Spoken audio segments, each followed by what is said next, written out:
এই গরমে তেল ঝাল ছাড়া আসলে যে কোনো কিছুই খেতে কিন্তু ভালো লাগে। বিসমিল্লাহির রহমানির রহিম। আসসালামু আলাইকুম।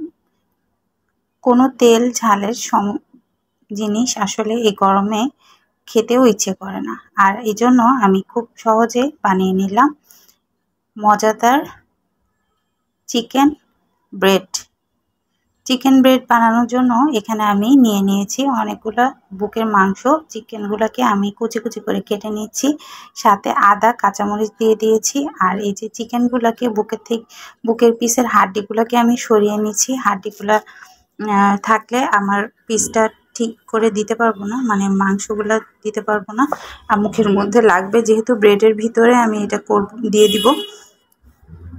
মজাদার চিকেন ব্রেড বানাতে আমার তেমন কিছুই প্রয়োজন হবে না, এই চিকেন আর ময়দা দিয়েই আমি এই জিনিসটা করে নিব। আর এই যে আমি কুচি কুচি করে চিকেনগুলোকে কেটে নিচ্ছি খুব সুন্দর করে। এই গরমে আসলে শান্তির খাওয়াটাই খুঁজে বের করি, যেটা খেলে পরিবারের সবাই পেটটা ভালো থাকবে এবং সুন্দরভাবে সুস্থভাবে থাকবে। তো এই জন্য ওইভাবে করেই রেসিপিগুলো তৈরি করি। চিকেনগুলোকে আমি ছোট ছোট করে কেটে নিচ্ছি। যা বলছিলাম যে গরমের মধ্যে আসলে কোনো কিছুই খেতে ভালো লাগে না, আর তেলের জিনিস তো একেবারেই ভালো লাগে না।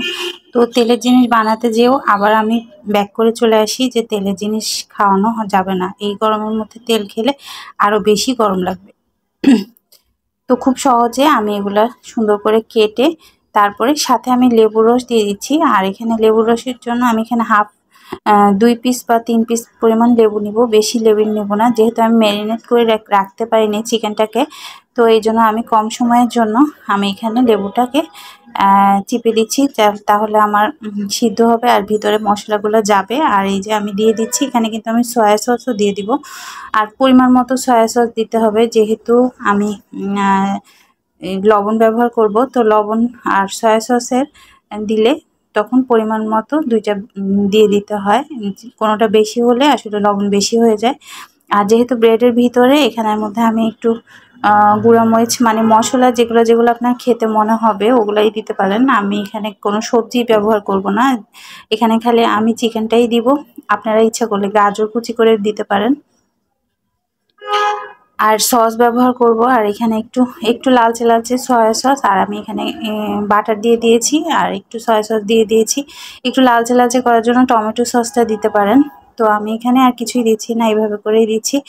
আর আমি হাড্ডিগুলোও সিদ্ধ করে নিচ্ছি, যেহেতু হাড্ডিগুলোও মাংস লেগে আছে। তো আমি হাড্ডিগুলোকেও সিদ্ধ করে নিচ্ছি, পরে বেছে বেছে উঠিয়ে নিব।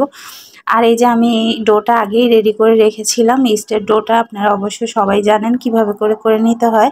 পিজার ডোটা যেরকম সেম ডোটাই করে নিতে হয়। বেশি ডোটা দেখাতে গেলে আমার ভিডিওটা আরও বড় হয়ে যেত, এই জন্য আমি আর ডোটা দেখালাম না। আমি এটাকে খুব চিপে চিপে করে খুব ভালো করে বাতাসগুলো বের করে নিব। বাতাসগুলো থাকলে কিন্তু ব্রেডটা বেশি ফুলে যাবে, তখন আরও বেশি, মানে এমনি তো ফুলে যায় ইস্ট দেওয়াতে, তো বাতাসগুলো বের না করলে আরও বেশি ফুলে যাবে। এখন সুন্দর করে আমি এটাকে 2 ভাগ করে নিয়ে 2টা এরকম বড় বড় ব্রেড বানাবো। এই যে ভালো করে আমি একদম ছিদ্র করে দিচ্ছি, যেন বাতাস বের হয়ে যেতে পারে, বেশি ফুলে না যায়। আর এই যে চিকেনগুলো দিয়ে দিচ্ছি মাঝখানে, বেশ পরিমাণ চিকেন এখানে দিয়ে দিব। আপনারা চাইলে এখানে গাজর কুচি করেও দিতে পারেন, আমি আর গাজর ব্যবহার করিনি। আর এই যে আমি এখানে আমার মায়োনেজ বানানো ছিল বাসায়, তো মায়োনেজ বানানো আমার রেসিপিটা আছে, অবশ্যই যদি দরকার হয় আগে রেসিপিগুলো দেখলেই পেয়ে যাবেন। আর এই যে সুন্দর করে আমি মায়োনেজও দিয়ে দিচ্ছি, যেহেতু ভিতরটা যেন একদমই জুসি জুসি থাকে, এই জন্য। আর ইচ্ছা যদি মায়োনেজ না বানানো থাকে, আপনারা চিকেনের সাথে একটু কর্নফ্লাওয়ার সিদ্ধর সময় একটু কর্নফ্লাওয়ার দিয়ে দিলেও হবে, তাহলেও কিন্তু চিকেনগুলো একটু জুসি জুসি থাকে। আর আমি এখানে বেশ পরিমাণ দিয়ে দিচ্ছি, যেহেতু আমি একটু পিজার স্টাইলে গর্ত করে নিয়েছি যেন বেশি জায়গা হয়। আর এই যে টমেটো সস দিয়ে দিচ্ছি একটু লালচে করার জন্য। আর এখন আমি খুব সুন্দর করে এটাকে মুখটা বন্ধ করে দিব, যে এমনভাবে বন্ধ করতে হবে যেন একটু একটু বের হয়ে আসে, আবার একটু ভিতরে থাকে। দেখতেই পাচ্ছেন কিভাবে বন্ধ করেছি। বের হয়ে আসলে কিন্তু চিকেনটা দেখতে ভালো লাগবে, বের হয়ে আসলে মানে একটু। আর যদি চিজ থাকে, অনেকে চিজ ব্যবহার করে এটাতে, আপনারা ইচ্ছে করলে চিজও ব্যবহার করতে পারেন। চিজ দিলে এখানে চিজগুলোও বের হয়ে আসবে। আর এই যে আমার পেনটাতে জায়গা হচ্ছে না, এই জন্য একটু বাঁকা করে দিচ্ছি। আপনারা যদি ওভেনে করতে চান তাহলে সোজা করে এটা দিতে পারবেন, বড় একটা ব্রেড হয়ে যাবে। আর যেহেতু আমি ফ্রাই প্যানে করছি, একটু বাঁকা করে দিয়েছি চিকেনটা। ফ্রাই প্যানটা এর মধ্যে একটু বাঁকা করে গোল রাউন্ড শেপ করে দিয়েছি। আর এইটা মিনিমাম যতক্ষণ সময় লাগে আপনি করে নিতে হবে, কারণ এখানে ভিতরে পুরো রুটিটা যেন সিদ্ধ হয় এভাবে করে নিতে হবে। এটা আগে প্রিহিট করে নিতে হবে ফ্রাই প্যানটা, তারপরে এটা দিয়ে দিলাম। আর এখন যতক্ষণ সময় লাগে দেখতেই পাচ্ছেন যে এটা ফুলছে। আমি কিন্তু কোনো ভিডিও কেটে নেই পুরো ভিডিওটাই আপনাদের সাথে শেয়ার করেছি বোঝার সুবিধার্থে।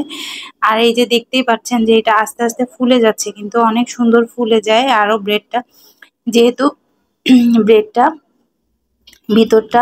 ভিতরটা একদমই রান্নার মতো হয়ে যেতে হবে, মানে ভিতরটাও যেন সিদ্ধ হয়। এই কারণে খুব ভালো করে ফুলবে। আর এটা কিন্তু উল্টানোর কোনো উপায় নাই, এইভাবে করেই করতে হবে। এজন্য বেশ কিছুক্ষণ রাখতে হবে। আর আমি কিন্তু উপরে একটু মায়োনিজ ব্রাশ করে দিয়েছি। আপনারা এগের ইয়েলো সাইডটা আপনারা ব্রাশ করে দিতে পারেন, তাহলে একদমই দোকানের ব্রেডের মতো হবে। আর এটা আমার যতক্ষণ লাগে আমি এটা করে নেব। আর এই যে আস্তে আস্তে এটা ফুলে যাচ্ছে, ফুলে যাইলে কিন্তু এটা রেডি হয়ে যাবে, আপনারা দেখলেই বুঝতে পারবেন। এই যে তারপরে কিন্তু আমি একটু চিজ দিয়ে দিয়েছি ব্রাশ ছিঁড়ে ছিঁড়ে, আর একটু আমি দিয়ে দিয়েছি অরিগানো দিয়ে দিয়েছি। আর এই যে যেমন একদম পিজার একটা গন্ধ আসে। তো সবাই ভালো থাকবেন, সুস্থ থাকবেন। আরও একটা নতুন ভিডিও নিয়ে চলে আসবো। আজকের মতো এখানেই বিদায় নিচ্ছি। আল্লাহ হাফেজ।